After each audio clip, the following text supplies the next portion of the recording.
সজনে গাছে দেখেছেন কত সজনে ফুল হয়েছে? এই সজনে ফুল কিন্তু গাছের তলায় একেবারে বিছিয়ে থাকে, কুড়িয়ে ওঠা যায় না। দেখুন গাছের তলায় কত সজনে ফুল পড়ে আছে। গ্রামের দিকে কিন্তু এইভাবেই গাছের তলা থেকে সজনে ফুল কুড়িয়ে সেটাকে রান্না করা হয়।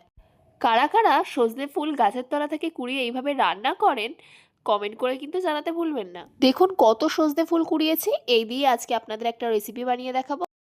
নমস্কার বন্ধুরা, নতুন একটা রেসিপি নিয়ে আপনাদের সামনে হাজির হয়েছি। আমার চ্যানেলে নতুন হয়ে থাকলে চ্যানেলটিকে সাবস্ক্রাইব করে আমার পাশে থাকবেন। রেসিপিটা কেমন হয় শেষ পর্যন্ত স্কিপ না করে দেখতে থাকুন। কেমন হয়েছে অবশ্যই কমেন্ট করে জানাবেন। তা চলুন আর কথা না বাড়িয়ে ভিডিওটা শুরু করা যাক। এখানে আমি সজনে ফুল নিয়ে নিয়েছি। দেখুন পুরো ফ্রেশ একদম। ফুলগুলোকে বেছে নেব।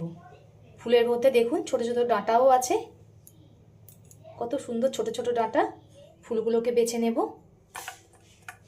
এটা গাছের তলার থেকে কুড়ানো ফুল, তাই একটু ভালো করেই বেছে নিতে হবে। এর ভেতরে অনেক খারাপ ফুলও থাকতে পারে। দেখুন এরকম ছোট ছোট পাতাও আছে, এগুলো ফেলে দেব। ফুলগুলোকে সুন্দরভাবে বেছে নেব। ফুলগুলো আমি সুন্দর করে বেছে নিয়েছি। এরকম ছোট ছোট অনেক ডাঁটা আছে, এই ফুলের সঙ্গে দিয়ে দেব। ভালো করে ধুয়ে নেব।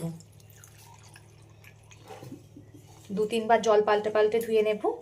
এই সজনে ফুল কিন্তু খুবই উপকারী, এই সিজনেই পাওয়া যায়, তাই এখনই খেয়ে নেবেন। ফুলগুলো আমি খুব সুন্দরভাবে ধুয়ে নিয়েছি। আমি শিলনোড়া নিয়ে নিয়েছি। এখানে চা চামচের 2 চামচ সর্ষে আছে, সাদা সর্ষে, সেটাকে বেটে নেব। আপনারা চাইলে মিক্সচারেও বেটে নিতে পারেন। এবার অল্প অল্প জল দিয়ে সুন্দর করে বেটে নেব।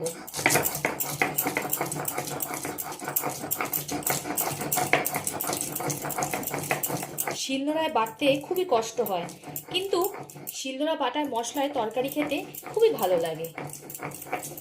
আমি একবার বেটে নিয়েছি, তাতেই কত সুন্দর মিহি হয়ে গেছে। আর একবার বেটে নেব, তাতে একেবারে পুরো মিহি হয়ে যাবে। অল্প অল্প করে জল দিয়ে বারে বারে বাটতে হবে। সর্ষেটা দেখুন আমার সব বাটা হয়ে গেছে, আর কত সুন্দর মিহি হয়েছে।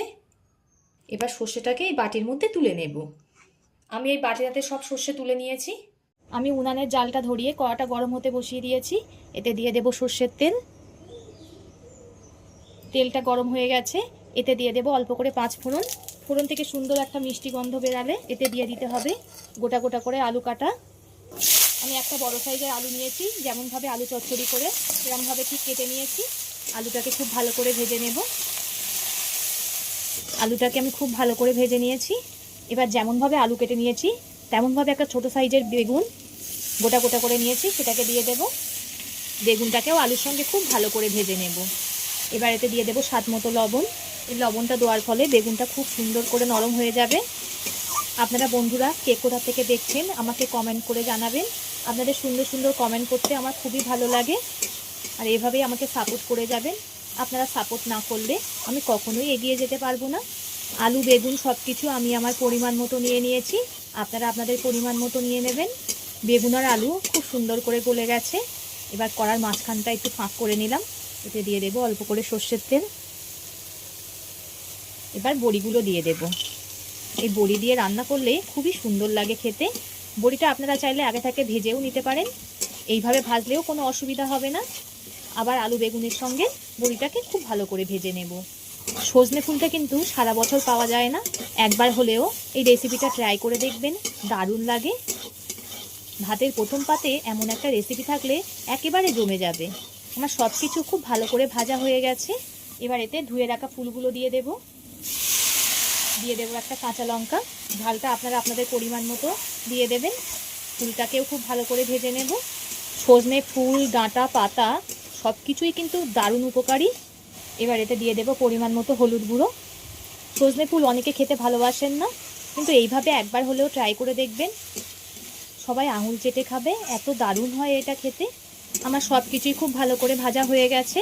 এবার যে সর্ষেটা বেটে রেখেছিলাম সেটাকে দিয়ে দেব। এবার হালকা একটু ভেজে নেব। সর্ষে দিয়ে খুব একটা বেশি ভাজবো না, ভাজলে একটা তিতো ভাব চলে আসবে সর্ষের। এবার এতে পরিমাণ মতো জল দিয়ে দেব। আমি আমার পরিমাণ মতো দিয়ে দিয়েছি, আপনারা আপনাদের পরিমাণ মতো দিয়ে দেবেন।